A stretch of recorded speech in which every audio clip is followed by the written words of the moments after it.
California, it's the quarantine edition of the Nighttime Show. With us, as always, our head writer and producer, Matt Walker. I'm the voice of the Nighttime Show, Mike Black. Our very special guest, science fiction royalty, star of Viggo Mortensen's Falling, Gone Are the Days, and he played Stan Lee in Slugfest. Also the only man who's ever been killed by an alien predator and the Terminator, Lance Henriksen. And now, a man who doesn't care whether you're human or synthetic. He'll take you as long as you feed him cornbread. Steven Kramer Glickman! Yes! We are so excited. Today we are interviewing the one and only Lance Henriksen. This guy is just a fucking legend. Yeah. I mean, holy crap, man. I can't even explain. I mean, what He's done movies? more cool things than you can count. Than anybody, man. Yeah. Dog Day Afternoon, Network, Close Encounters of the Third Kind, The Right Stuff, Terminator, Alien. He's one of those guys, I'd be happy to do anything that he's turned down doing.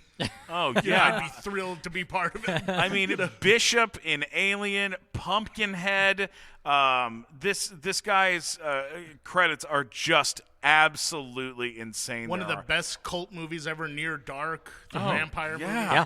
Oh my God! I mean, Super Mario Brothers. The guy just has never hard target. Okay, the man has never stopped working. He makes like literally 10 movies a year. Yeah. So Amazing. it is an extraordinary. If anybody thing. is a name in Hollywood, he's worked with them. Yeah. Every single one of them. Everybody. Yeah. Yeah. So we're gonna talk to him about James Cameron. We're gonna talk to him about Steven Spielberg. We're gonna talk to him about everybody across the board that he's had a chance to work with over the years. It's an amazing episode. Let's bring him in. You're in different parts of the country, actually.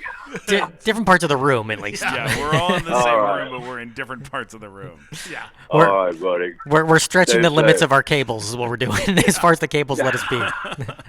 I'm kind of This is leaning funny, sideways with my headphones and stuff. I know. With all this shit going on, this is it's so frivolous, isn't it?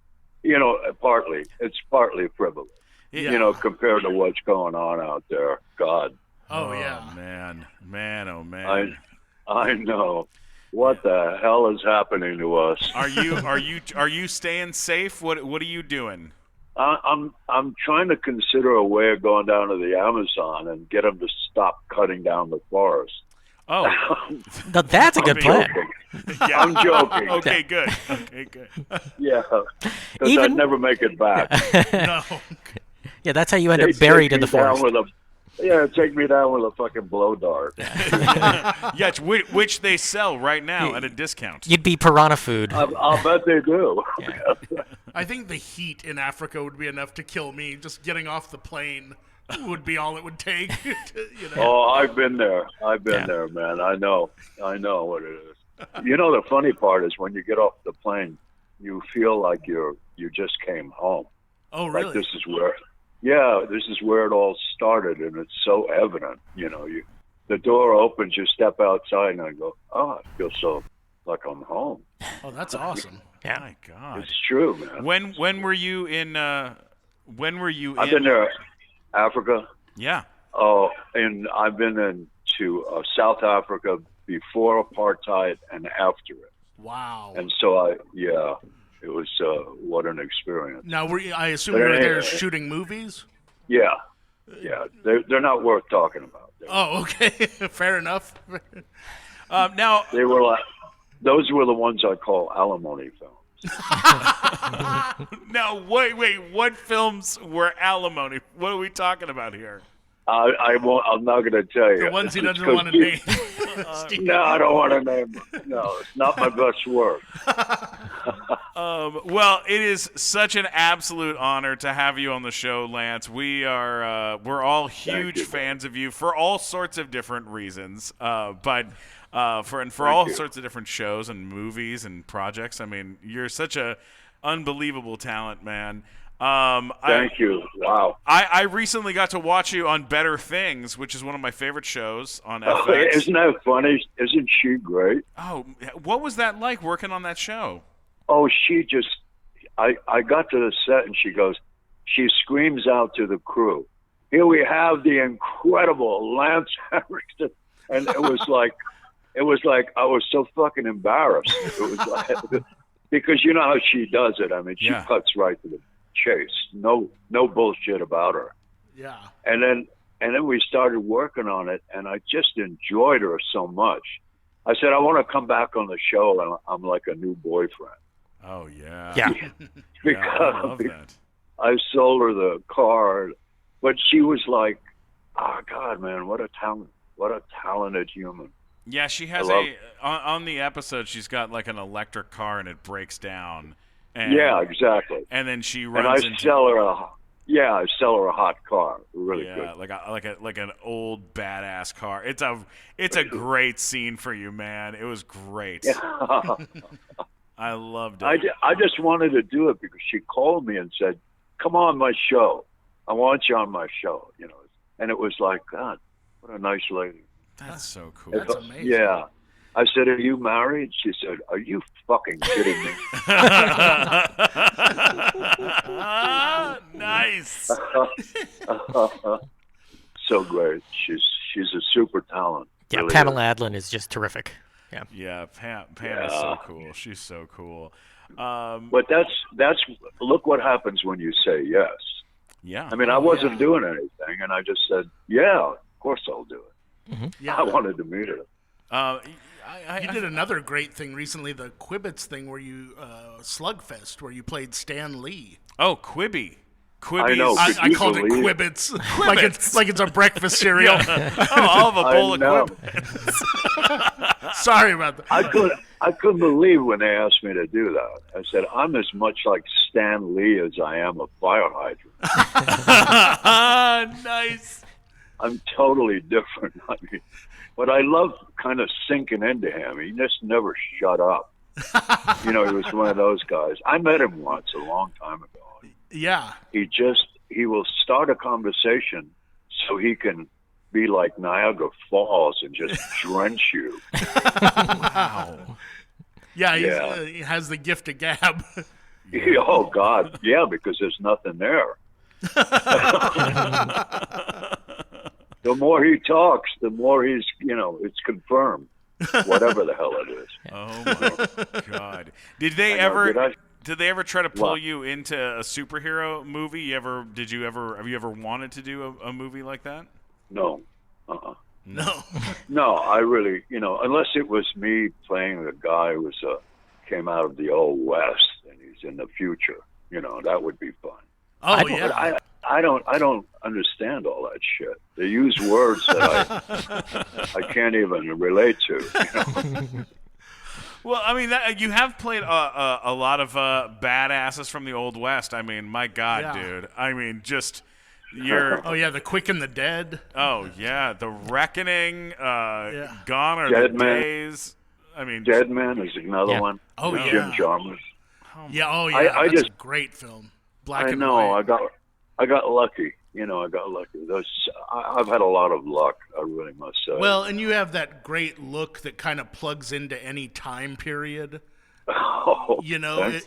It really works. Like you mentioned Dead Man, and it's like it's a black and white film, and I was like, man, this guy would have made a terrific actor in the 50s or even the silent movie era. You just have that I know. really cool Oh. face for it, Oh, thank you. Yeah, I can mug. Yeah. I know how to mug. oh yeah. But anyway, it's like I've had an incredible year last year, and it was Viggo Mortensen wrote a movie, and he wanted me to do it, and we spent about 4 months, hashing it out, trying to figure out if it was going to happen or not, and then all of that, and then finally it did. We went up to Toronto, outside of Toronto, in winter, and shot this movie, and it was one of the great experiences of my life. What is really. that movie about? Or It's a family. The It's a the family. movie Falling is the movie. Yeah, it's falling. Yeah, and Vigo plays my son, and I'm playing a guy who's slipping into Alzheimer's, but we don't even mention that word. It never happens in the movie. Yeah. And what it is, he's toward the end of his life, and he's fighting to live, to stay sane, and it's all of that stuff. It's a vicious disease too, It is. It can be, and I'm not playing a saint, and I'm playing a guy who's fighting for his sanity. Oh wow! Well, so the stuff he's reliving has to be brutal. Yeah, it's my favorite line in the whole thing is, when you reach a certain age and you feel like you got to pee, you already have. Oh shit! Oh my god, it's so great. That age is fast approaching for me. I know, man. Yeah, all this washing of your hands. The minute you put the soap on and start running the water, you have to go take a leak. Yeah. It's insane. What the fuck is that mechanism? Yeah. Like, we were just in the bathroom a half an hour. We couldn't have peed exactly. then. So that means you're going to piss your pants if you stand by a stream. Yeah. Just the sound of the water, Anyway. That movie's that movie's got a hell of a cast. Viggo Mortensen is in it with you, as well as Laura Linney. And I know, I loved her. Oh, she she's is awesome. Just, boy, what a powerhouse of an actress she is. Oh yeah. Oh, and you know who plays the proctologist in the movie? David Cronenberg. Wow. Yeah, I know. Holy shit! I know. He says, just roll over on your side, and he was like he was trying to hypnotize me. I was like, this won't hurt. Yeah. I've got plenty of crazy glue on my finger. He's using that really relaxing voice. Oh yeah, just it's all good. This is all good. I think you need an operation. I go, I thought you'd say that, you money hungry motherfucker.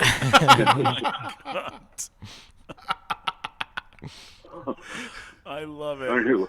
Amazing. I wish more people were this candid about movie shoots. Like, would talk about them like God. this.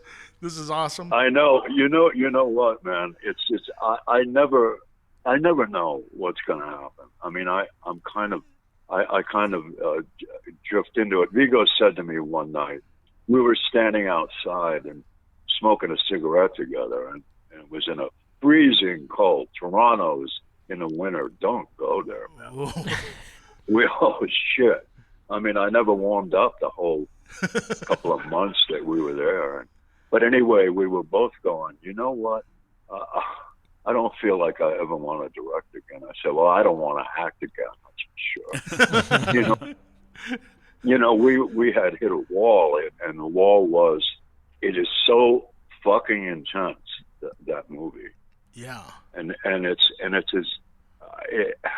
it has nuance. It's not all getting beat over the head.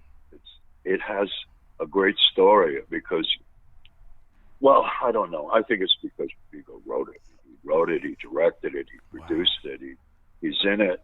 And then he gives me I saw the first screening.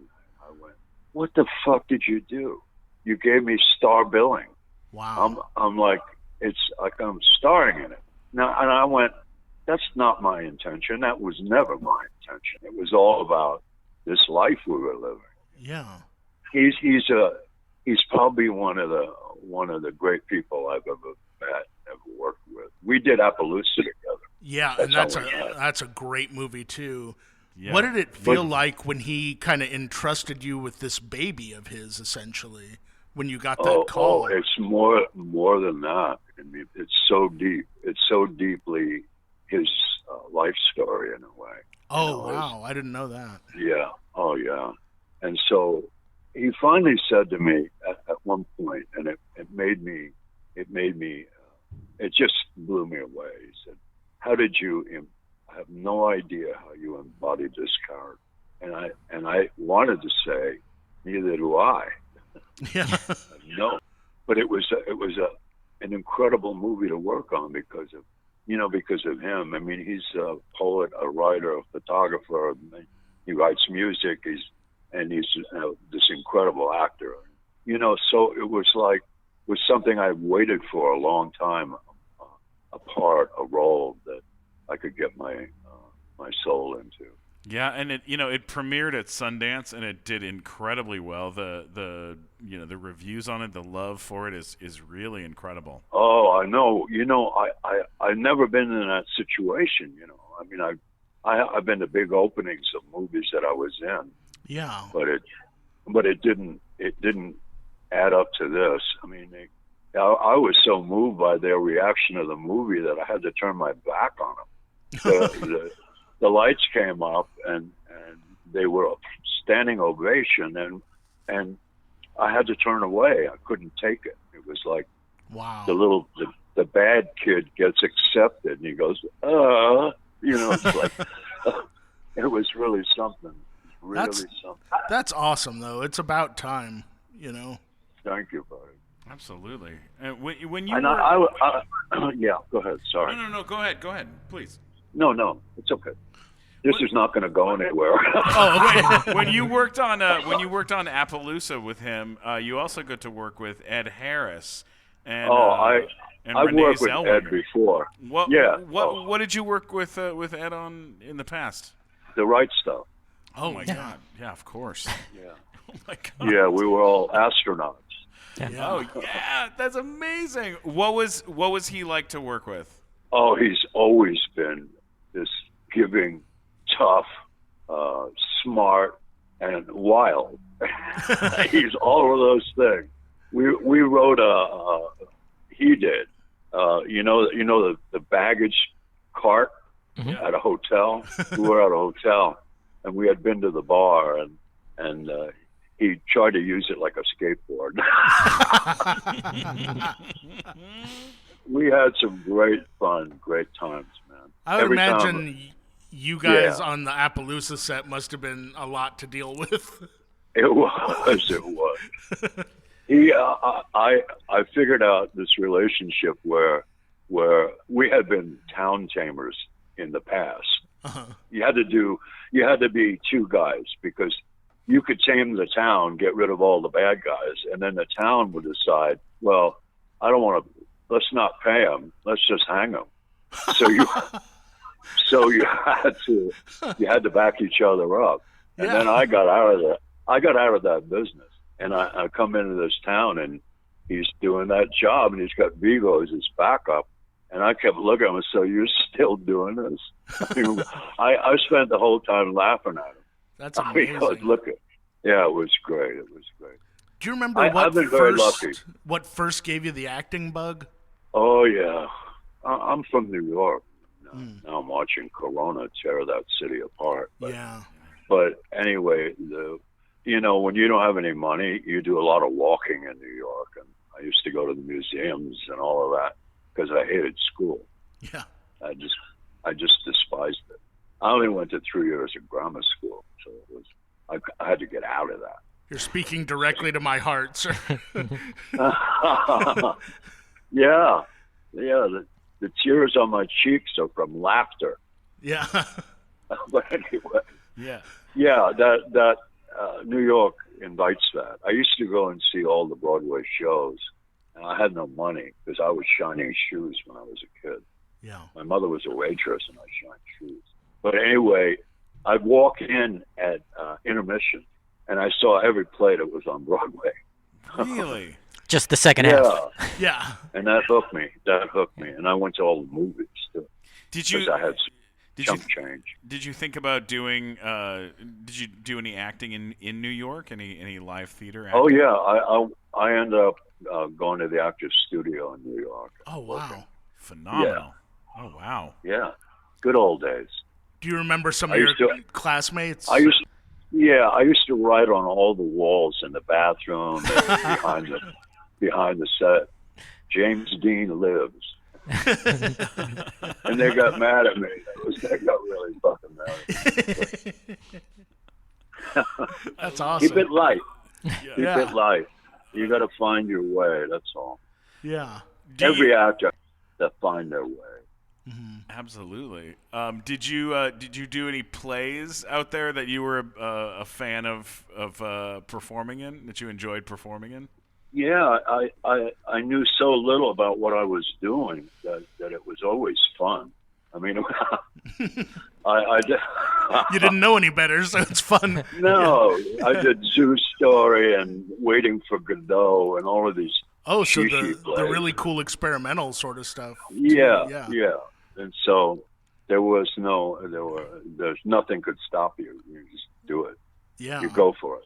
Anyway, that's a long time ago. I think that's another person. Talking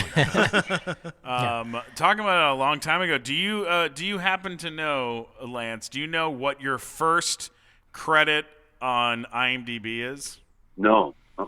Your first credit that you are credited with is The Outsider in 1961. Really? Yeah, Yeah.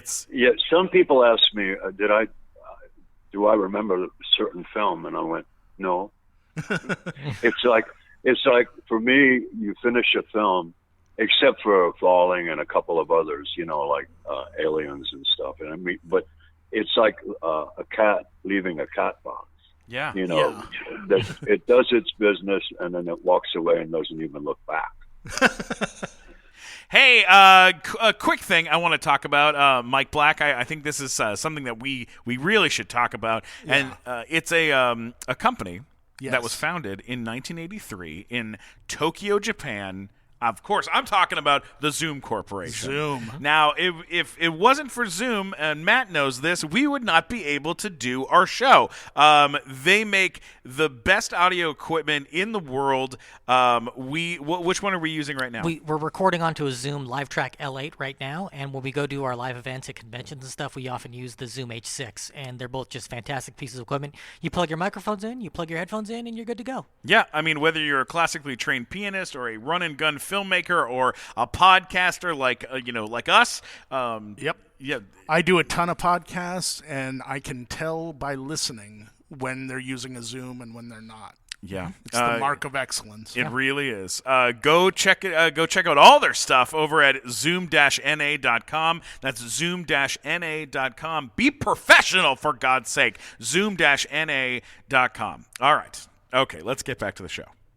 Yeah, I mean, and you have literally worked nonstop throughout your entire career. Have you ever thought about taking, time? Like, do you take time off? Like, do you take time to kind of for yourself and for your family and stuff? How do you do it? I have a 5,000 square foot studio where I make pottery. Oh, wow. I've been making pottery since 1960. That's amazing. Yeah. Oh yeah, that's incredible. It's an obsession. So you have 5,000 square feet of ashtrays. Yeah, and I walk in there alone. This must be enormous pottery. Yeah. Yeah, with 5,000 square feet. Yeah, giant. Yeah, and lots of it.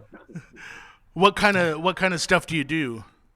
Big 36-inch platters, and they're all art pieces. I draw on them and everything. Wow. Oh, that's cool. Are they now? Is there places where people can buy them and stuff? No. No. You're just keeping them all to yourself. Yeah, it's part of a process. I don't know when it's gonna turn to commerce, but I don't like commerce. It's been 60 years. Fair enough, I guess. My God, man. It's fair. I can afford it. Yeah. Now, you worked on James Cameron's first directorial effort, Piranha 2. Oh boy! Why would you bring that up, man? I'm just curious because because he's sadistic. That's Sadistic. Well, the question I have is, did you know? Got a streak in him. He's got a streak. He's a red-headed son of a bitch, is what he is. Yeah, all right. That's what I was going to say. You took the words right out of my mouth. He already mentioned that he does alimony movies that he doesn't want to talk about, and you go bringing up Piranha 2. Well, yeah, right. The question I have is, I think that's Jim's favorite movie. Yeah, well, like in making a movie like that, did you see something in him, knowing, hey, this is going to be one of the most successful filmmakers of all time? Like, was there something that you noticed from him on the set then that you? Oh, you're talking about the exponential rise of Jim Cameron. Oh, no shit. We were doing such a low budget on that. Yeah. It was like, I think the whole budget was $300,000, and I had to buy a waiter's clothes to have wardrobe for the movie. Oh wow! Because I was playing, I was playing a harbor cop, and I see this guy. Look, he's my size, and his chinos had a blue stripe down the side and epaulets on the shoulders. And I took Save the Whale pins and turned them upside down and stuck them on my shoulders. Oh, that's great. I had to carve a wooden gun because you weren't allowed guns down. Yeah, you had no guns down in Jamaica. So you bought your costume, you carved your own props. 75 bucks. That's what I bought his clothes for. Holy cow.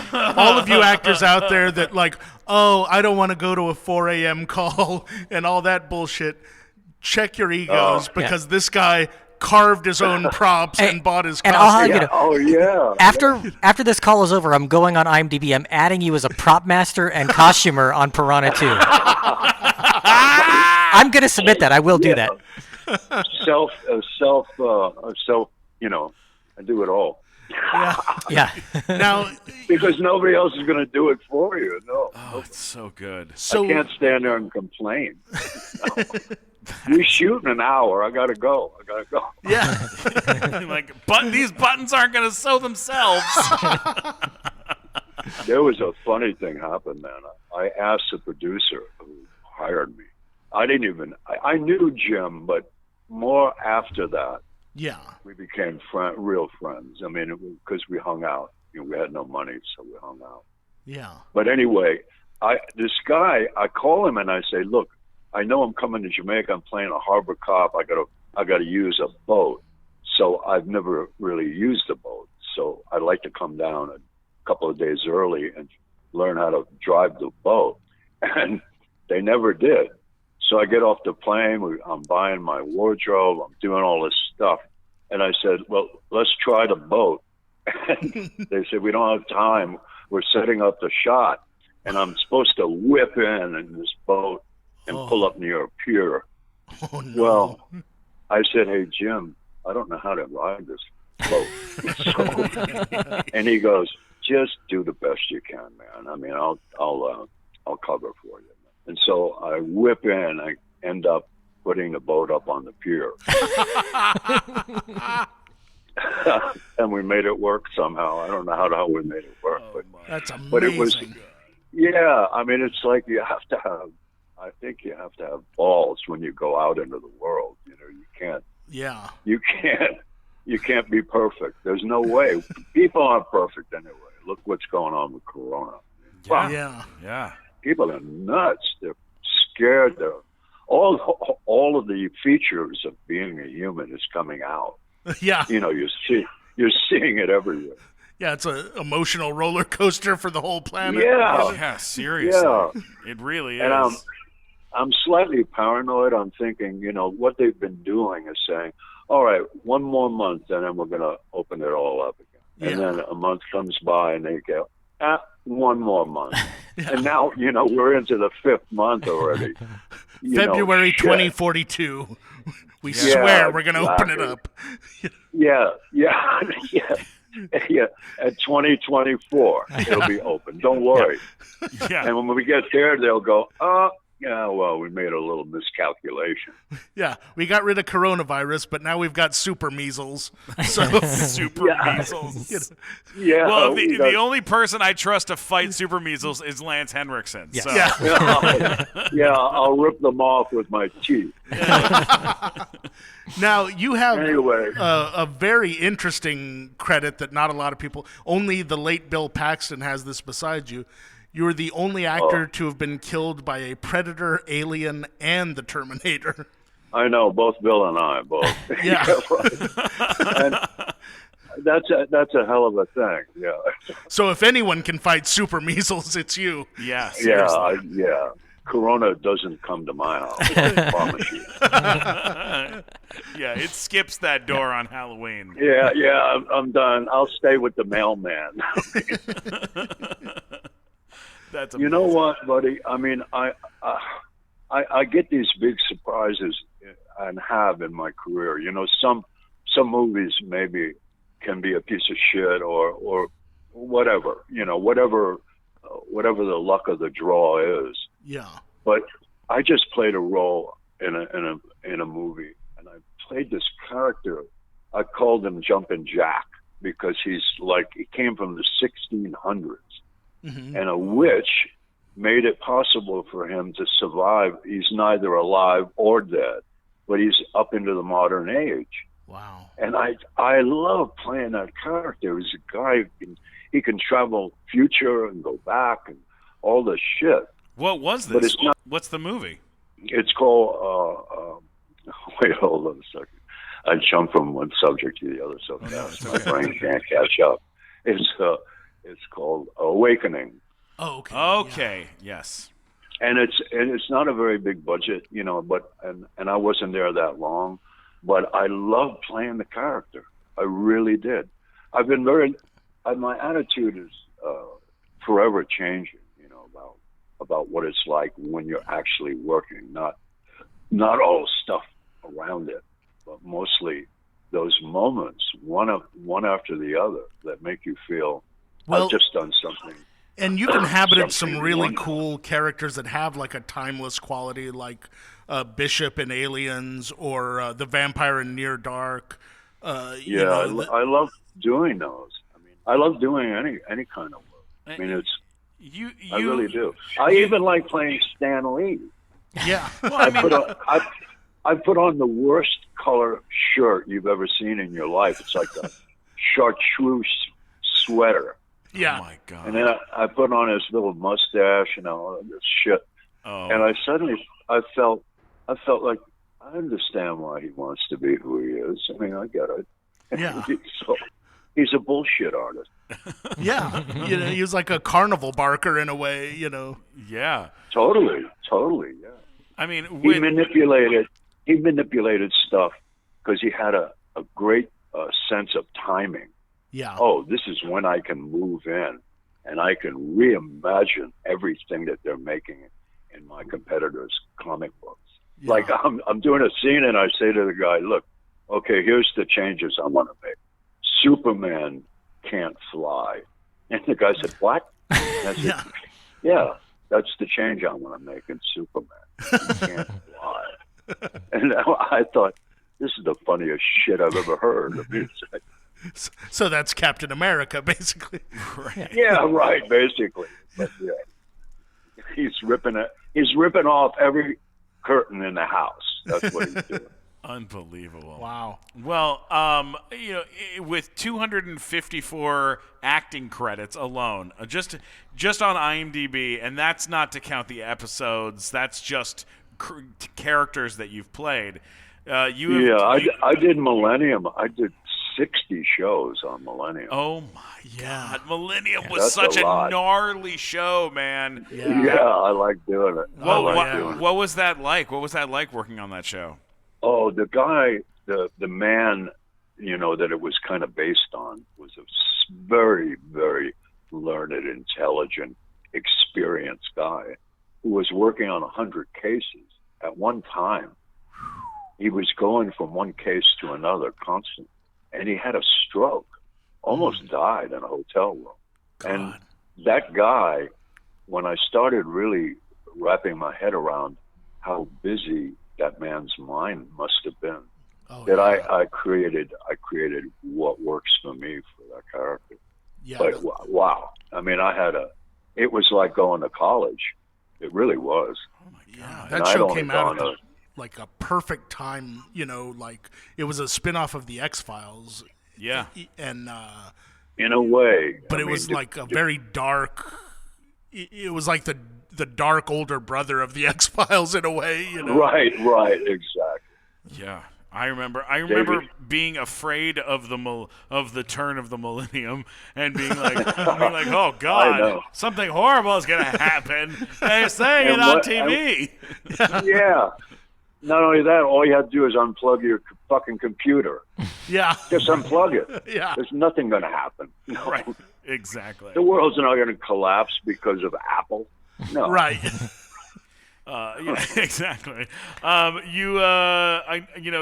You did a movie recently that I wanted to bring up called "Gone Are the Days." That's a very seemed like a fun time where you were playing like a cowboy, an alcoholic cowboy movie, like bank robber. Yeah, and alcoholic. Where did you shoot this movie? Do you remember where? California. Yeah. Yeah. Have you spent a lot of time up on those ranches where they did Deadwood and those types of shows? I know, but you know what that feels like? Like you're going to get coronavirus. It's such an old, beat up place. All of it.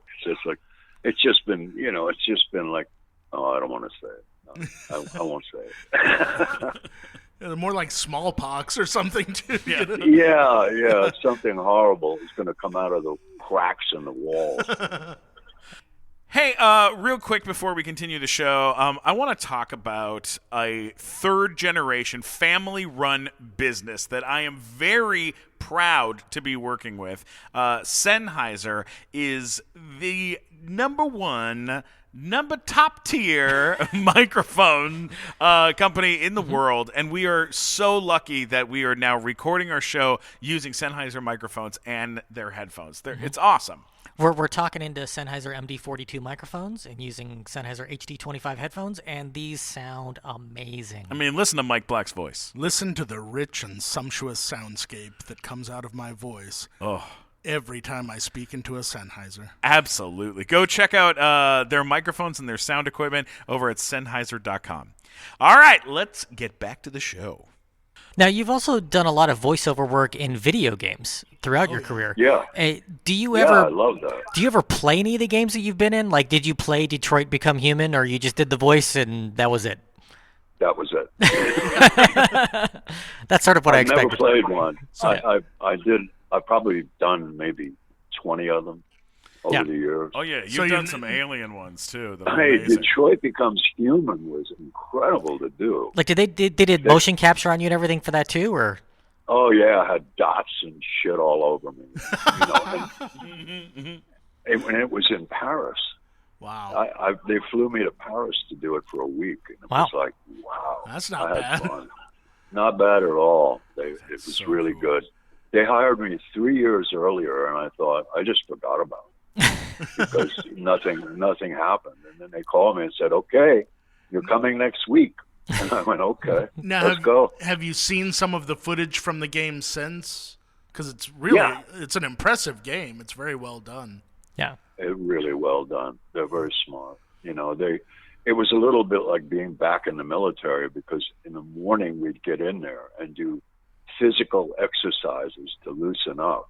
Mm-hmm. And then they would put the dots all over you and all that shit. And surprising things happen. And I think I freaked them out a couple of times. I mean, it was like, and when my son gets killed, I go into a tantrum.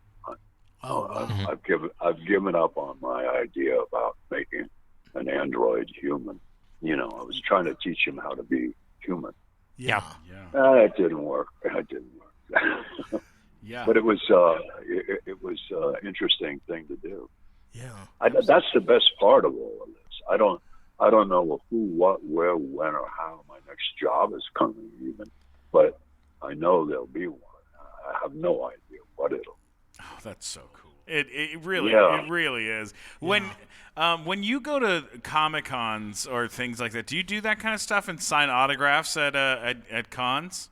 Hell yeah. Hell yeah, right? Why wouldn't you do that? It's fun, and people are they're very nice. I mean, I don't have any problems with people. When you go to something like that, I'm sure you get to see other people, some of the same faces again and again, as far as other celebrities, other actors that have been in stuff similar to you. Like, do you have anybody that you ever hang out with, you look forward to seeing them when you're at? I liked Ernest Borgnine. I liked him a lot. I used to go always and talk to him. And, some of the old guys, that were, I mean, I have a good time. I really do. Can I mention a funny story that there's no way you'll remember this, but at Comic-Con 2 years ago, I believe. I saw you in the lobby of the Hard Rock Hotel, and I went over to shake your hand, and I was like, Mr. Henriksen, I'm a big fan, and you were like, it's a pleasure to meet you, but you looked behind you and you said, but I have to get out of here. And I looked behind you, and I saw a stampede of me's, like 300 fat nerds coming to destroy you. And I said to you, like we were in an action movie, I said, just go. like I was going to fight them off or something. And you ran off. What's happening? It was what's amazing. Happening is, it's really weird with those shows.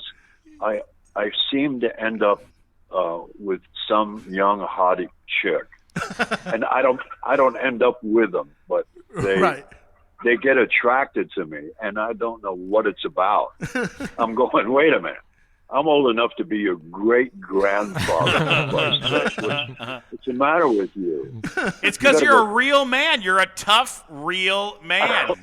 All right, Charlie Bronson. That's who he is. There you go. I watched. There's a song in Once Upon a Time in America, in the West. Oh yeah. And it's Ponte. What's her name? I live in a town called. Oh, I don't want to tell you. But no, don't worry. Pontes is her name, and she's from Portugal, and sings this song in that movie. And I've watched it like 30 times just to hear her song. Yeah. That's the kind of strange attraction to something. You know, I don't even know why it happened, how it happened. Yeah. But I know every word in it. I sing it in the shower. Yeah, there are things in movies that just resonate with people, you know. Oh, yeah. No shit. Bronson was great in it. Oh, yeah. That was one of his best things. Oh yeah, so cool. I'll never forget this. When I met you, I have to say my little meet Lance Henriksen story because it's awesome. You came to. I was co-hosting a show on Playboy Radio with Jessica Hall. I remember that. Yep. I remember it. Well, we made you do some pretty crazy shit, but they were trying to get the budget to $350,000, and it was at $270,000, and he came on the show, and Lance comes on the show, and I go, okay, let's raise some money. So we're trying to raise the it was like a Kickstarter? It was a Kickstarter. So we're trying to raise the rest of the money for this movie called Harbinger Down. And yep. And we got you to say lines that I wrote and that the audience wrote so anyone who donated money, you would say something to them. So it would be like a guy named Jack would donate $1,000 and you would go, you would say, I'd hand you the paper and you'd go, Jack, there's nothing I can do about that alien that shoved up your ass.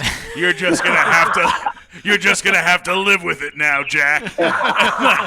and then it'd be like Phil would donate $1,000 and you'd be like, I swear to God, Phil, this ship is gonna sink, and if I don't make love to you, I don't know who will. Like it was just like and by the time the hour was over, we had raised It was at $384,000, and holy shit! And then the movie was fucking made, and it was so I was so stoked to be able to meet you and hang out, and it was like just an honor, man. It was an honor. The funniest shit was people come and say, would you say something on my answering machine? Right. And I said, yeah, all right. Yeah, I'm just standing here having a cigarette. Yeah. And the guy goes, I do it. He tells me what he wants, and I do it. And he goes, no, not like that. I said, wait a minute. You just got all you're going to get out of me, buddy. Yeah. Get out of here. I'm not taking fucking direction. Don't fucking, you're not a fucking director. Yeah. Anyway, I'll give you my agent's number. Why aren't you a good director? Because you have no taste. That's why. I say shit. It was all in fun, Yeah. Yeah. Now you have a credit that I have to ask about because I was kind of surprised to see it. You're in a Paul Reiser comedy special? Yeah. How did Paul decided to make a little comedy movie. Well, that's And cool. I didn't think I was funny. He put me in situations which I thought was funny. was it like doing improv or what did he have you do on there? Oh yeah, it was all improv. Yeah. Oh, that sounds cool. I got to check that out. Yeah. I actually played Charlie Bronson. Really? No. Really? Yeah, the Jill Ireland story. Oh, wow. Yeah. I gotta Yeah, they check had that me out. play Charlie. Oh my I know. God, that's amazing. I could It see was that. on television. Yeah, I was young. Younger. Who were some of the actors that you looked up to when you were coming up? Oh shit. Charlie Durning was the funniest. Oh, God yeah. was he. What a great guy he was. Amazing I mean, character actor. He said to me, "Hey, you're not going to work until you're older." And I said, "Why are you saying that, Charlie?" He says, "Because you look funny."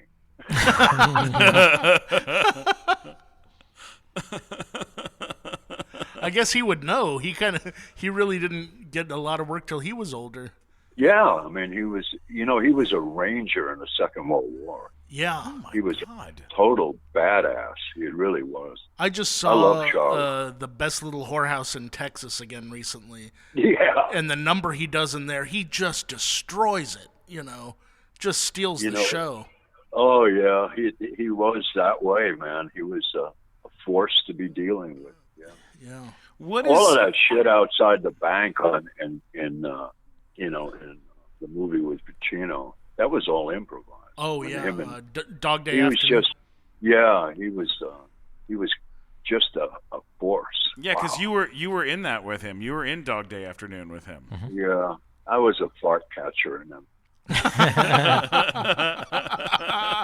What does that mean? It means the lead in it says something that he thinks is funny, and I have to laugh. Yeah. Wow. Oh my God. That's my description of a fart catcher. Oh, I like that. There's Ed McMahon made a comfortable living doing that. He really did. God, that poor bastard. God. God, to be around that guy all the time, laughing at his jokes.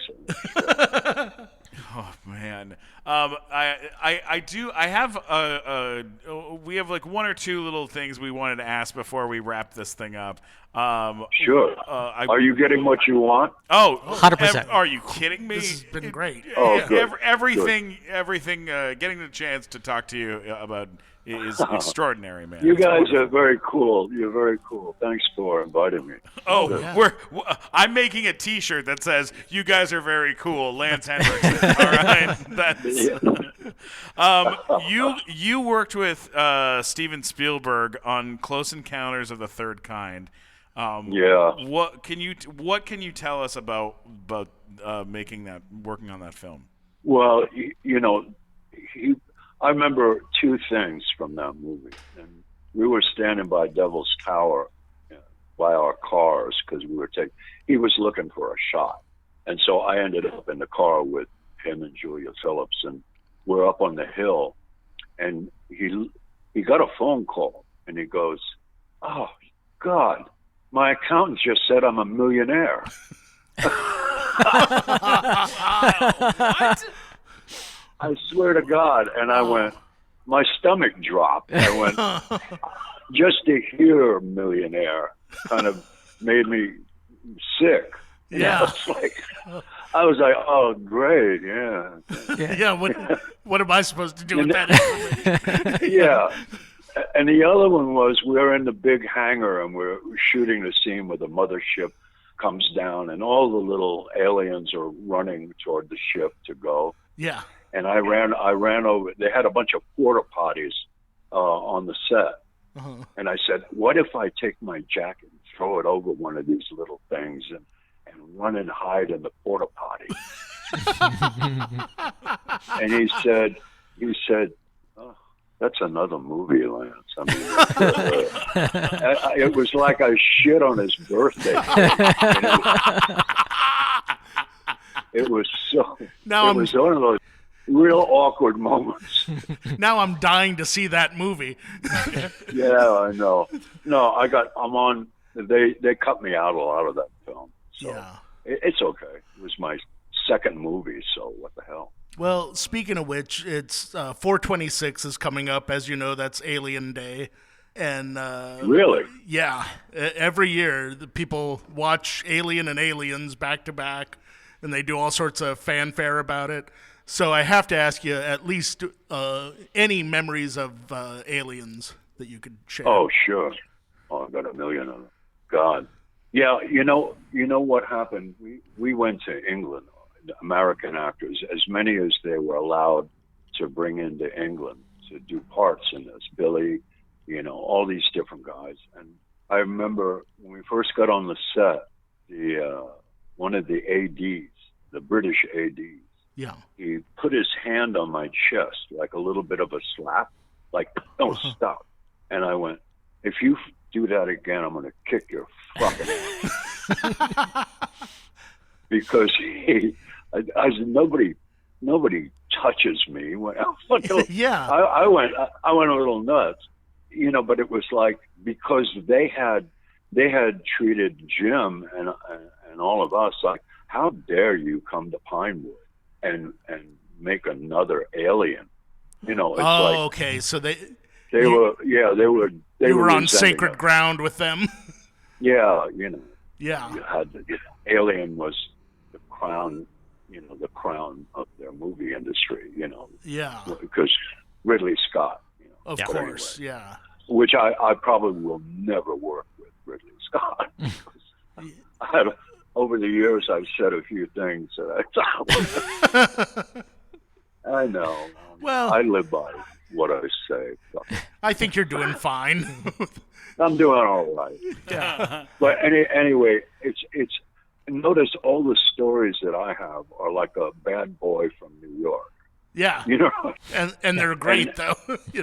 But it's just the truth. I don't know what else to do.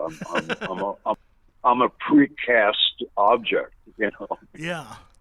Yeah. Well, now I was told you were given the part of Bishop because you didn't get the part of the Terminator. Is that correct? No, that's not true. Oh, okay. No, the Terminator thing. In many ways, I'm happy it went the way it did. Yeah. I mean, Arnold he was a bulldozer. I didn't have that. I would have been a spider. Yeah. You know what I mean? And I ended up working with Paul Winfield, who I really liked, and we improvised a lot of stuff. He was a great guy. He really was. I saw that Right. movie, like, I couldn't have been more than 11, and I thought... Oh, no shit. Yeah. And I remember Boy, thinking... I'm getting old.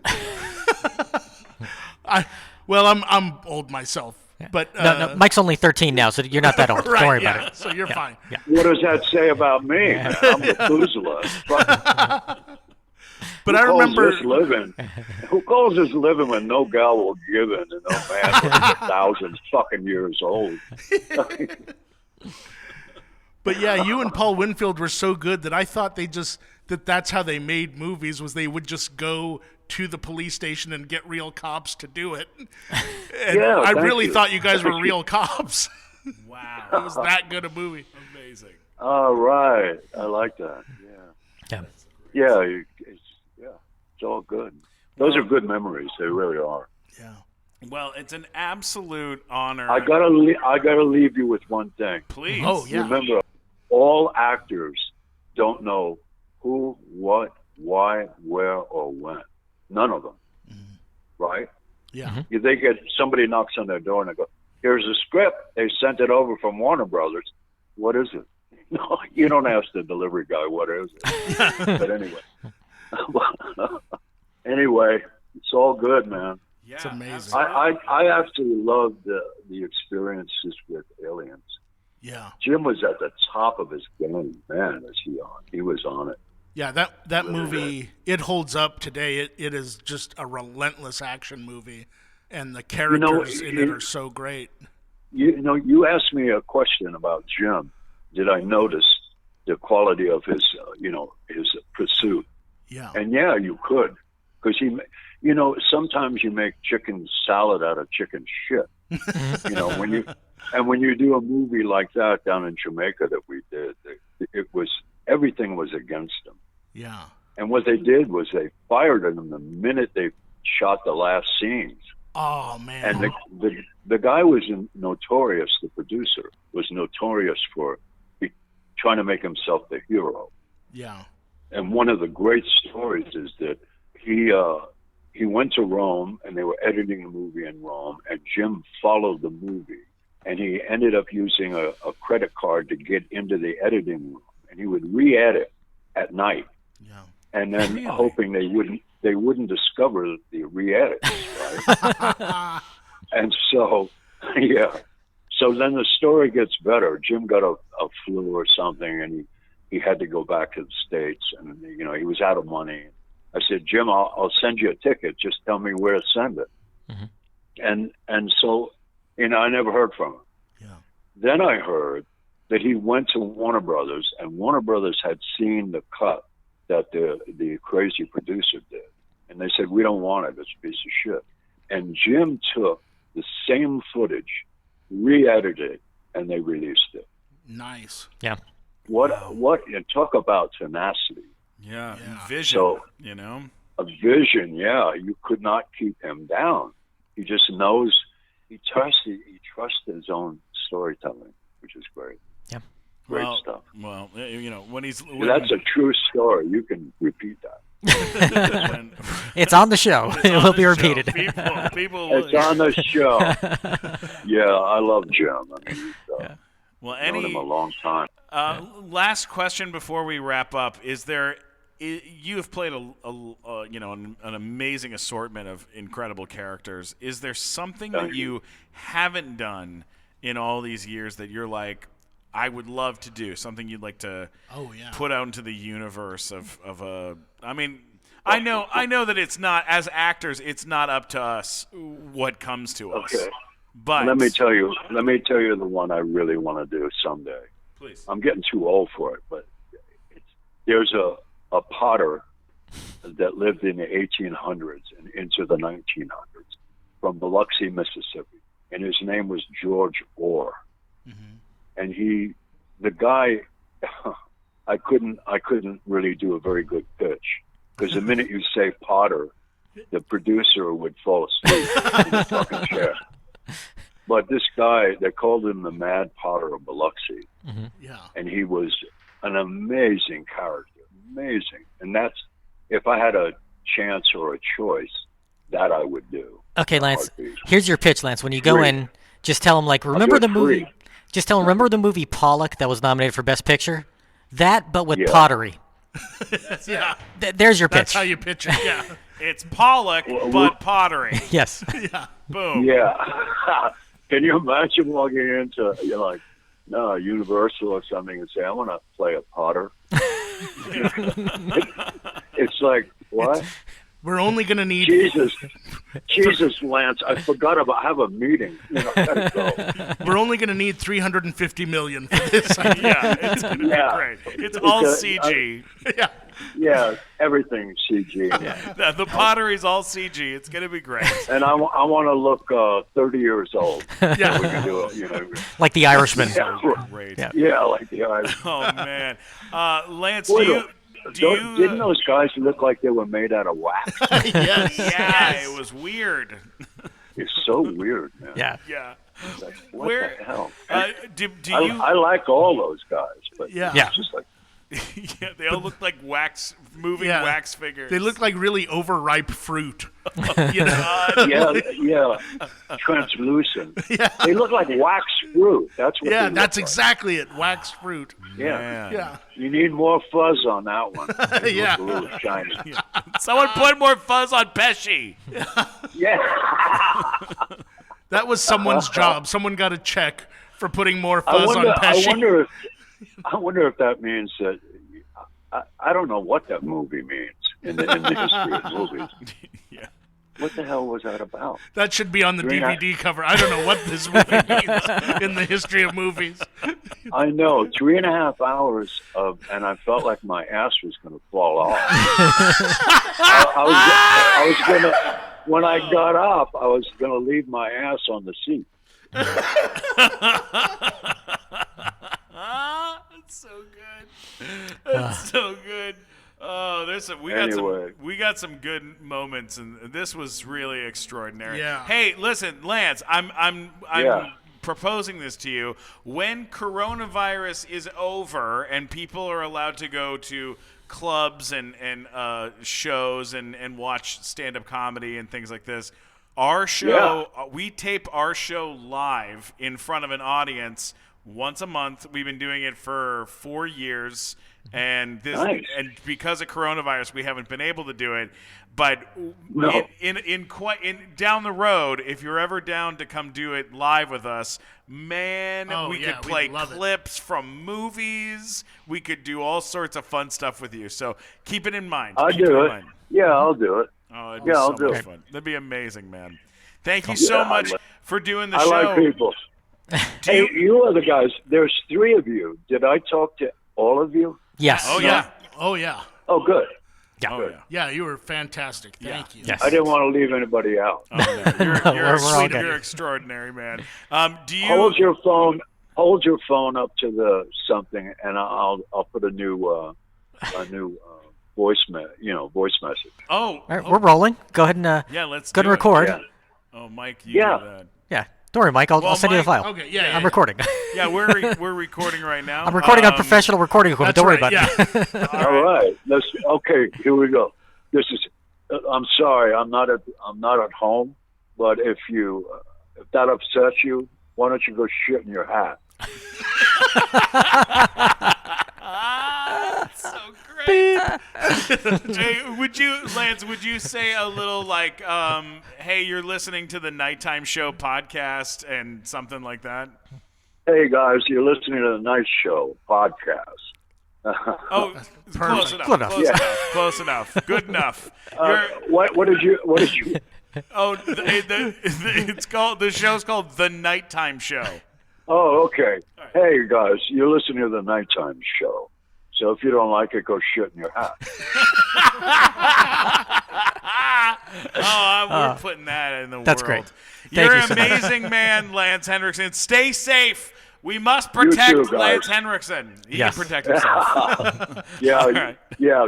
Keep your masks on and don't touch your eyes. Okay. Okay. All right. All right. Thanks, All right. Lance. Stay safe, buddy. All right, bye. Okay. Bye bye.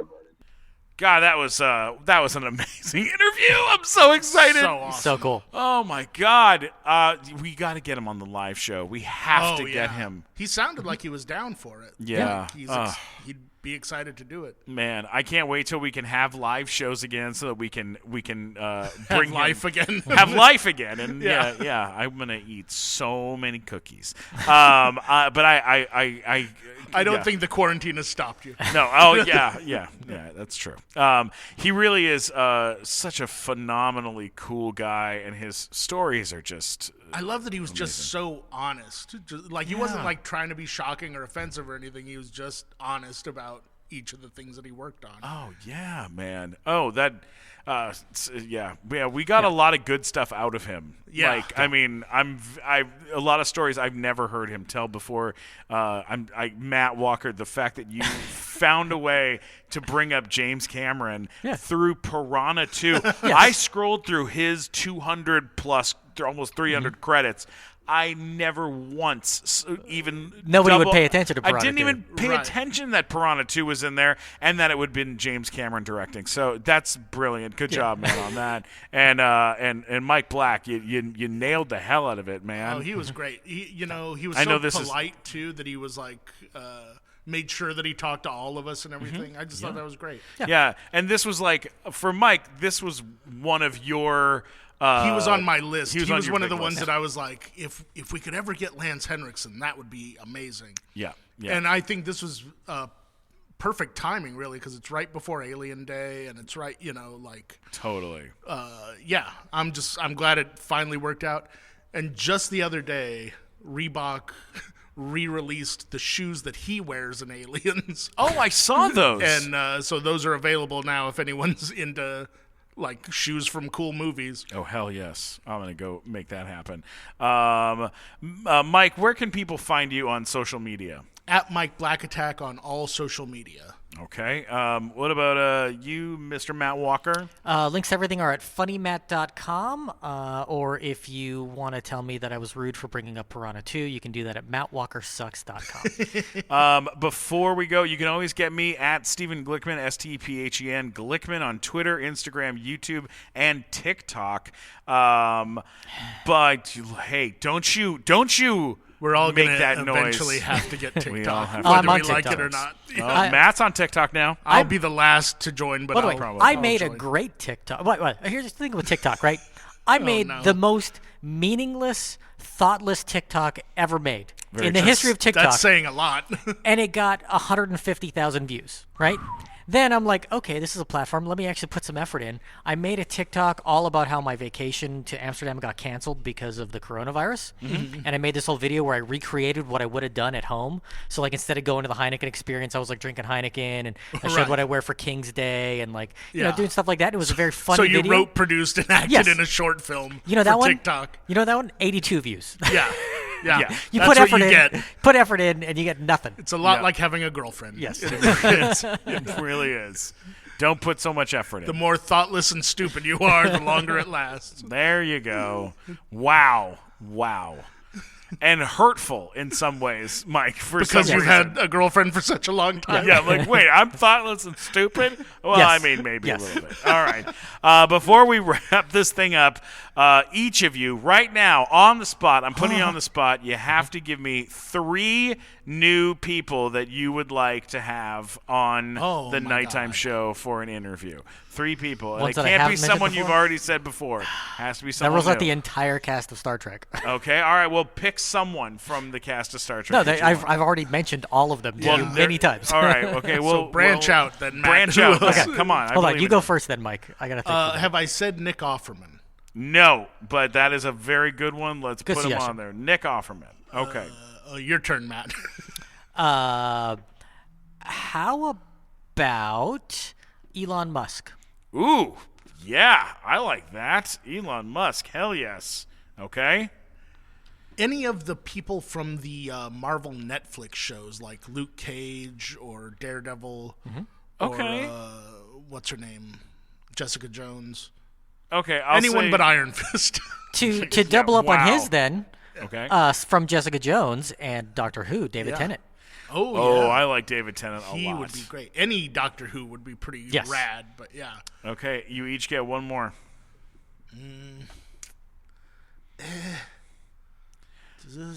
I believe in you. You can do this. John Goodman? John Goodman. Okay, John Goodman. Sounds like That's a he good sounds like an impossible get, but he would be great. I think he's easier than Elon Musk. I would Maybe, think. yeah. Yeah, it's Maybe possible. they'll come together. Yeah, like at the a same buddy time. film John Goodman in a rocket car. John and Elon. There's a show I'd like to watch. Matt, last one. I'll go Justin Turner from the Dodgers. Ooh, okay. Justin Turner from the Dodgers. He does a lot of community work. He does work with Children's Hospital. He's a sportsman. Yeah, he plays He third is base a for the Dodgers. sportsman.